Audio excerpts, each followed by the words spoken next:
Olá, eu sou Ana Luísa Menezes e essa é mais uma edição do Pleno News Entrevista. Hoje a gente está recebendo o pastor Lucas. Prazer ter o senhor aqui, pastor. Prazer todo meu, muito bom estar no Pleno, estou me sentindo em casa, né? Já fui colunista do Pleno News, muito legal estar aqui, Deus abençoe vocês.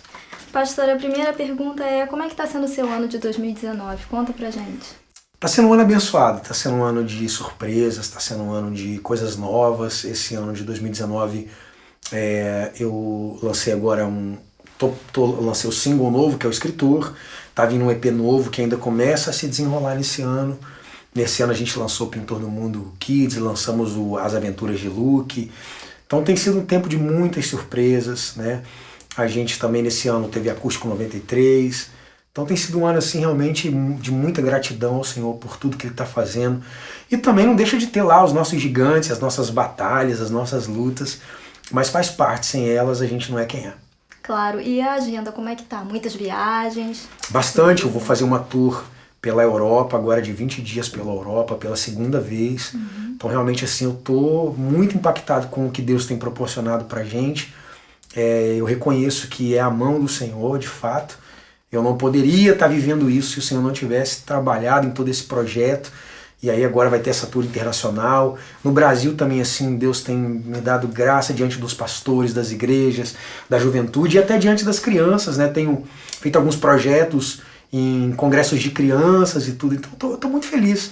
Só gratidão mesmo pelo Senhor. Qual país que você vai passar lá pela Europa? Eu vou estar na Bélgica, vou estar em Portugal, vou estar na França e vou passar pela Inglaterra. Nossa, como que surgiu essa oportunidade, pastor?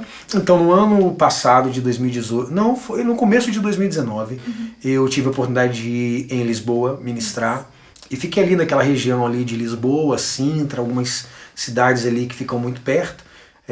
E aí Deus abriu portas lá, né? O pessoal passou a apreciar melhor o meu trabalho. E aí agora surgiu esse convite para ir para lá, e aí vou esticar, fazer uma tour, atender várias igrejas. A igreja brasileira é uma igreja que cresce lá na Europa, né? Então eu vou lá para servir o povo brasileiro que está lá com saudade de casa, vou lá cantar as nossas canções para eles. Legal, legal. Pastor, fala sobre, rapidinho, como foi o começo da sua carreira. Você sempre teve o chamado, sempre sentiu que tinha um chamado para o ministério da música? Eu sempre fui envolvido com a igreja. A música surgiu ali na pré-adolescência. Eu sempre conto isso, eu fui num show do Matos Nascimento no Limeirão, na cidade de Limeira. Aquele dia que eu assisti ele, eu disse, é isso que eu quero ser, né? E comecei a cantar, me arriscar cantando na igreja. A igreja é uma escola extraordinária para quem quer crescer no evangelho, tanto como pregadores, cantores. Comecei a cantar, me desenvolver na igreja, né? Não, na minha adolescência ainda tive esse pensamento de talvez ser um cantor profissional, mas depois isso saiu do meu coração, estava na igreja servindo e comecei então a entrar dentro desse universo de composições. Comecei a escrever músicas, eu escrevia para os congressos de jovens da minha igreja, quando tinha algum evento especial na igreja, eu fazia uma música para aquele evento. Um dia essas músicas saíram das paredes da igreja, comecei a servir alguns amigos independentes que moravam ali perto, até que um dia a minha música chegou no Regis Danese. E o Regis foi o primeiro cantor famoso que gravou uma música minha em 2011, que é Tu Podes. Aí a partir dali foi uma revolução de coisas. E um dia estava aqui na MK sendo feita uma audição de um disco para Aline Barros. E a música que estava sendo apresentada era uma música minha, estava com a minha voz. Foi quando Dona Ivelise, né, teve assim um toque de Deus e disse... eu preciso gravar esse menino. Ela disse que Deus disse isso pra ela. E aí ela ligou em casa e eu tava lá, todo tomando café em Artur Nogueira, cidadezinha do interior. E quando de repente Deus me surpreendeu com esse convite, aí tô aqui hoje com quase 6 anos de carreira. Nossa, pastor. E quais as músicas assim que você pode dizer pra gente, né, pro nosso público, que a gente só conhece na voz de outros cantores, mas são suas? Você já citou a Aline Barros. Tem mais alguma? Tem. Tu Podes na voz do Regis, Profetizo na voz do Regis, tem várias outras. A Aline tem Casa do Pai, tem Depois da Cruz, tem Eternidade, Amém. Tem também num projeto infantil dela, Senhor Antônimo, que é uma música super conhecida entre as crianças, A Dança do Blá Blá Blue. Eu tenho na voz de Ari Bonfim, música Passarinho. Eu tenho com Geraldo Guimarães, a música... O nome meu Deus, Sopra como Vento, Queima como Fogo. Eu esqueci o nome da música, o título. Tem com 4x1, Deixa o Céu Descer. Eu tenho com Cassiane, Oração de Verdade. Que mais? PG, tem muita gente. São muitas músicas conhecidas, tem Vai Passar, que é uma música hoje muito conhecida na internet, tá com, acho que se não me engano, tá com mais de 60 milhões de views essa música. Me esqueci até o nome da cantora agora, mas tem lá na internet. Enfim, eu tô com quase 300 obras hoje editadas e gravadas. Nossa, que legal. E você também teve músicas, né, recentemente o Pleno News divulgou isso, que se tornaram trilha sonora, né, na novela Jesus e também no filme do Edir Macedo, do Bispo Edir Macedo, né? Como é que você se sentiu com essa conquista? E como é que foi? A gente não sabe explicar, né, como é que a gente se sente. São surpresas que vêm. E eu não lembro onde que eu tava, mas eu cheguei, meu zap começou plim, plim, plim, plim, plim, plim, plim. Quando eu fui ver lá, a galera comentando que a música estava sendo executada lá na novela, começaram os vídeos, a galera informando e tal, e foi muito bacana.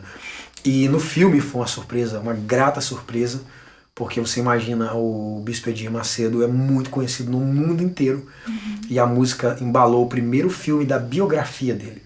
Né? Tem um peso muito grande, saiu agora o Nada a Perder 2, mas no Nada a Perder 1 eu tive o privilégio de poder ter a música Marcas da Vida lá. Então é um negócio que a gente não sabe como é que a gente explica, mas realmente algo muito bom, muito bom de viver. Certo. E pastor, compartilha com a gente qual é o seu maior sonho. Você já teve várias conquistas, mas Deus pode fazer muito mais, né? Então conta pra gente se você tem um grande sonho ainda para se realizar. Eu tenho assim um desejo de poder fazer algo que pudesse revolucionar assim a minha geração, o meu tempo. Eu não sei se talvez com as crianças ou com os adolescentes, mas eu tenho muita vontade assim de realmente não só cantar para eles, mas poder gerar algum tipo de transformação na identidade dessa geração. Esse é um desejo que eu tenho eu não sei como isso vai acontecer, eu não sei como Deus vai fazer isso, por que viés, mas eu sempre tive no meu coração, sempre eu tive ideias revolucionárias e sempre quis fazer algo que realmente pudesse gerar algum tipo de fruto realmente grande. Hoje com a música, eu entendo que tem pessoas que se inspiram no que eu canto, que muitas vezes desistem de um suicídio baseado no que eu canto, mas eu queria fazer algo além disso, sabe? Eu queria poder realmente assim influenciar, não em pequenos focos. Eu gostaria de realmente mover uma geração inteira, e como eu disse, não sei se pelas crianças, pelos adolescentes, pelos jovens, mas é um desejo do meu coração de fazer parte de uma história de avivamento na minha geração. E aí eu estou aguardando no Senhor para entender como e onde isso vai se proceder. Certo, pastor. Recentemente, né, o senhor se posicionou contra o youtuber Felipe Neto. Sim. Né, em relação a comentários feitos por ele, né, em um vídeo. Eu queria que o senhor falasse sobre isso, sobre a importância de alguém se posicionar, de influenciadores como o senhor, né, que é pastor, que é cantor, que tem essa preocupação com a geração, com essa nova geração. Fala pra gente sobre a sua decisão de se posicionar a respeito disso. Eu venho já há um tempo, de vez em quando, nas minhas redes, eu me comunico de uma forma mais pastoral com o público. Às vezes eu entendo que às vezes isso pode atrapalhar um pouco a minha imagem como cantor, mas assim, foi um episódio que foi o episódio das revistas, né? Ele comprou mais de 14 mil revistas para distribuir apenas porque o prefeito Marcelo Crivella teve uma atitude, eu também concordo que foi uma atitude sem embasamento legal, a questão da retirada dos livros, no entanto que não pôde retirar, mas também de forma legal, era um perfil de livro onde tinha um público livre circulando, que deveria estar censurado de alguma maneira, ou numa prateleira especial, ou embalado de uma forma diferente, né? Por conta do conteúdo que ele tinha, e ainda mais que o conteúdo do HQ tinha no seu título, que era Cruzada das Crianças, né? E soa muito mal, né? Dentro desse debate, ele soa mal. Eu respeito quem tem essa opção sexual, eu convivo com pessoas que têm, sempre menciono, não vejo problema nas opções, todo adulto pode escolher o que quer ser. O que a gente bate na tecla é que de alguma maneira a gente precisa influenciar a criança naquilo que durante milênios se estabelece num processo comum. Eu não gosto de tratar a homossexualidade como uma anomalia, é uma palavra pesada para tratar assim.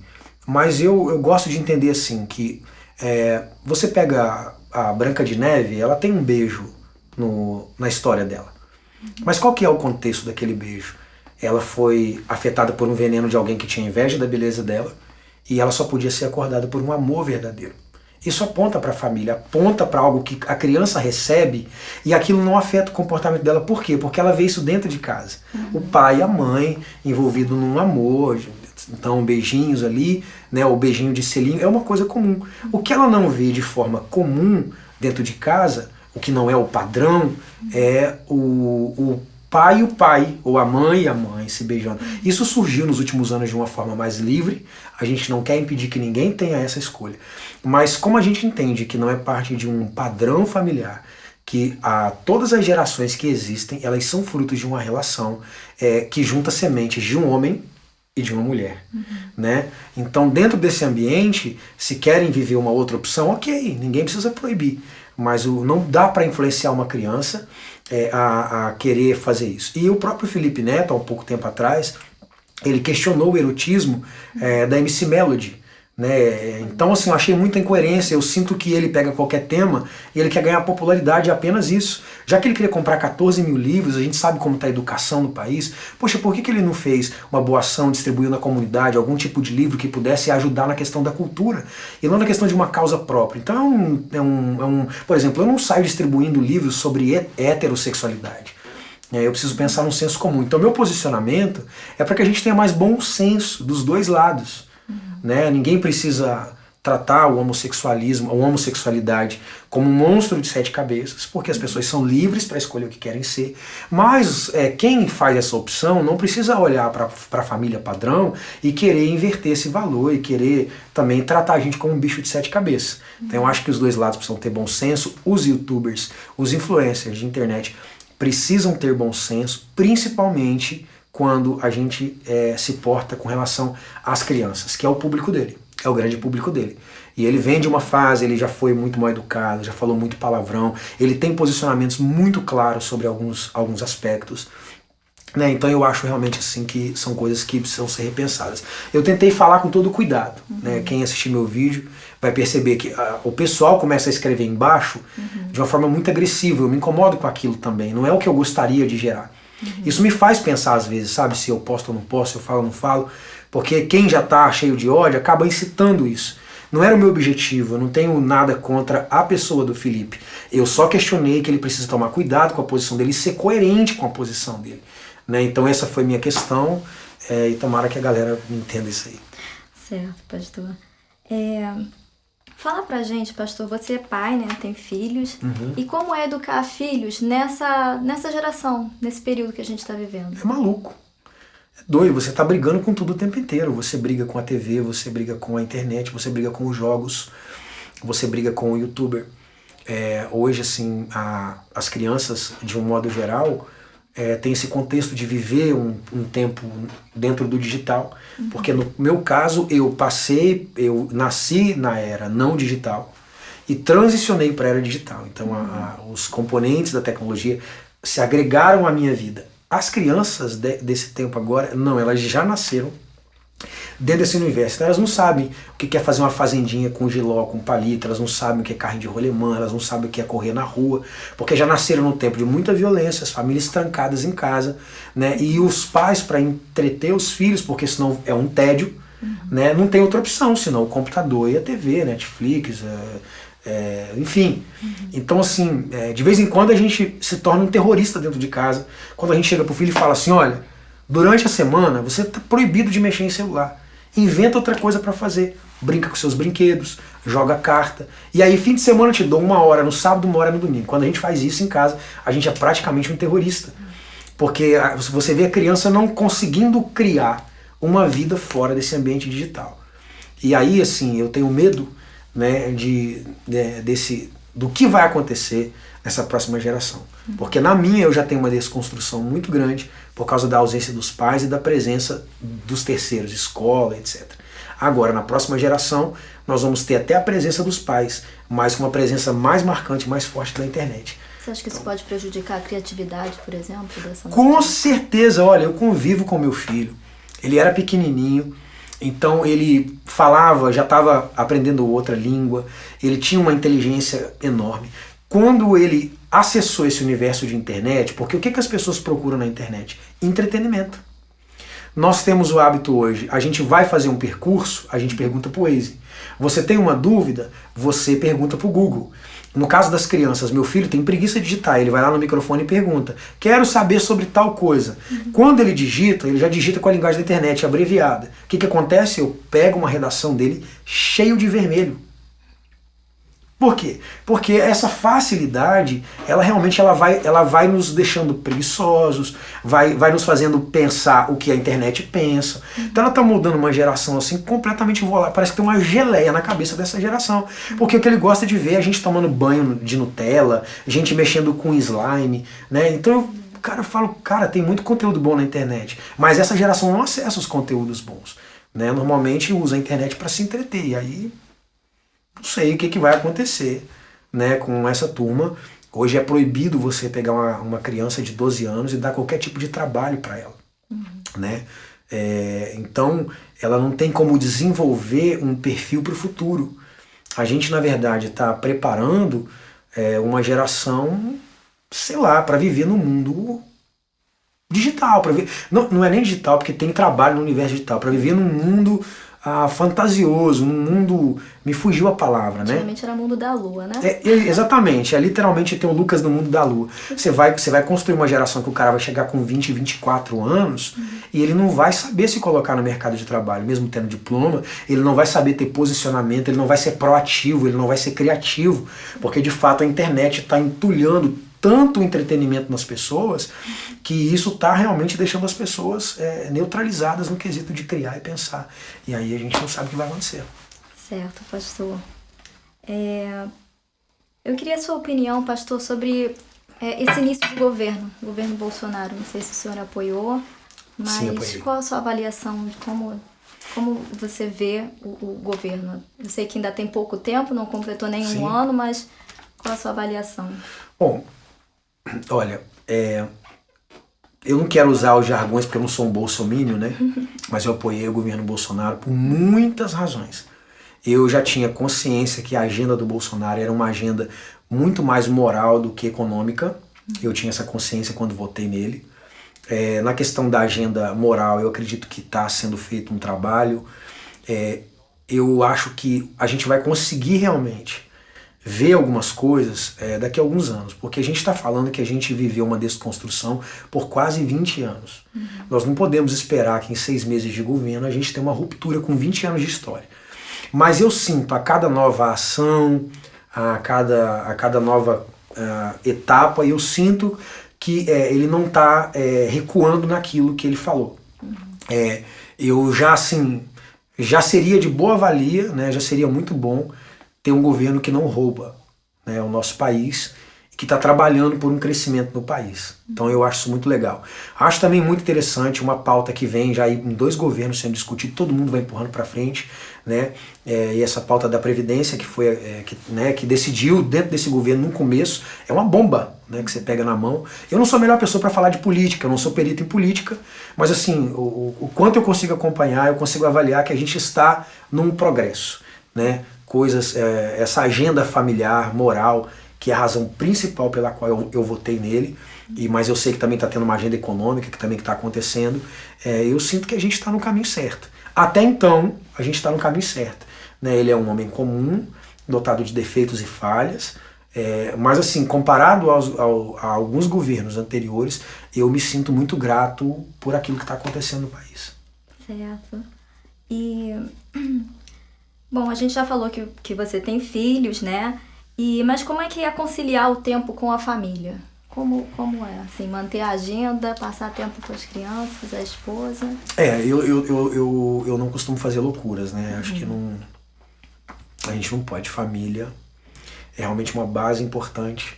Então, assim, eu sempre procuro, sempre que eu posso, voltar para casa. Eu vim, por exemplo, gravei vídeos e tal.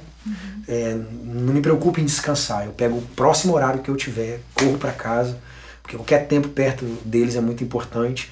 Aí quando estou em casa, às vezes eu fico ali, a minha maior crise na verdade não é estar e não estar.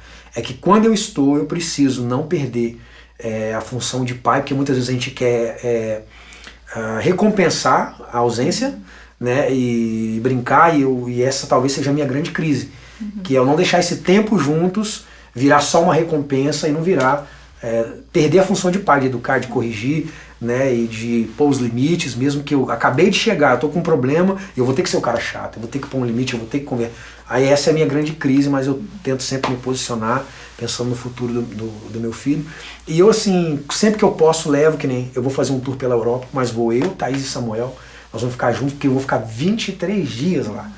Então quando é assim, aí eu não vou com assessora, que eu nunca viajo só, mas aí não levo assessora. Quando eu vou fazer uma viagem longa, ou vai nós três, ou vou eu e Thaísa, né, pra gente poder ter um tempo juntos aí. Legal. E, bom, pastor, como você já citou aqui, você já desenvolveu materiais para as crianças, para esse público. Eu queria que o senhor falasse um pouquinho mais sobre isso para encerrar, porque você já falou, né, que tem um sonho de desenvolver projetos para essa nova geração. Deixa uma palavrinha sobre isso. Bom, eu lancei As Aventuras de Luke, é um livro que dá abertura para muita coisa, foi uma experiência o primeiro. Eu gostaria muito, já tenho o segundo previamente pronto, os desenhos sendo desenvolvidos, quero muito continuar. Não estou preocupado com relação a esse material, eu não estou preocupado em fazê-lo pensando no retorno, pensando no sucesso, na amplitude que ele pode tomar, mas chegar na mão de cada criança que precisa chegar é importante. Mas confesso que assim, eu sonho em um futuro, não sei quando, em trazer mais para frente o meu pastorado, poder desenvolver algo a partir de uma igreja local, né, criar uma base, trabalhar com minha esposa, meu filho e desenvolver alguma coisa.